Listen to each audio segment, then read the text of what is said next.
അവനോട് ഇച്ചു കൊടുക്കടി. തീർന്നോ? വായി നോക്കി ഇരിക്കുന്നവൻ.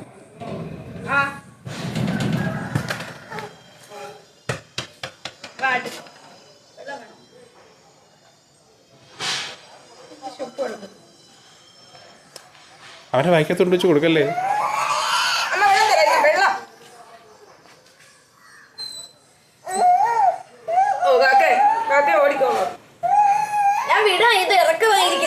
അത് വായി കിടന്നോട്ട് അങ്ങ് കളിച്ചോണ്ട് കഴിച്ചോളും. ബാക്കിയകത്ത് വെള്ളം ഒഴിച്ചു കൊടുക്കുക, ചിലപ്പോൾ തുപ്പിക്കളയും.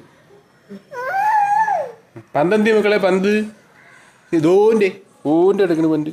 ഓൻ്റെ പന്ത്. ആ ഓൻ്റെ പന്ത്. പതുക്കെ പതുക്കെ പതുക്കെ പതുക്കെ പതുക്കെ പതുക്കെ.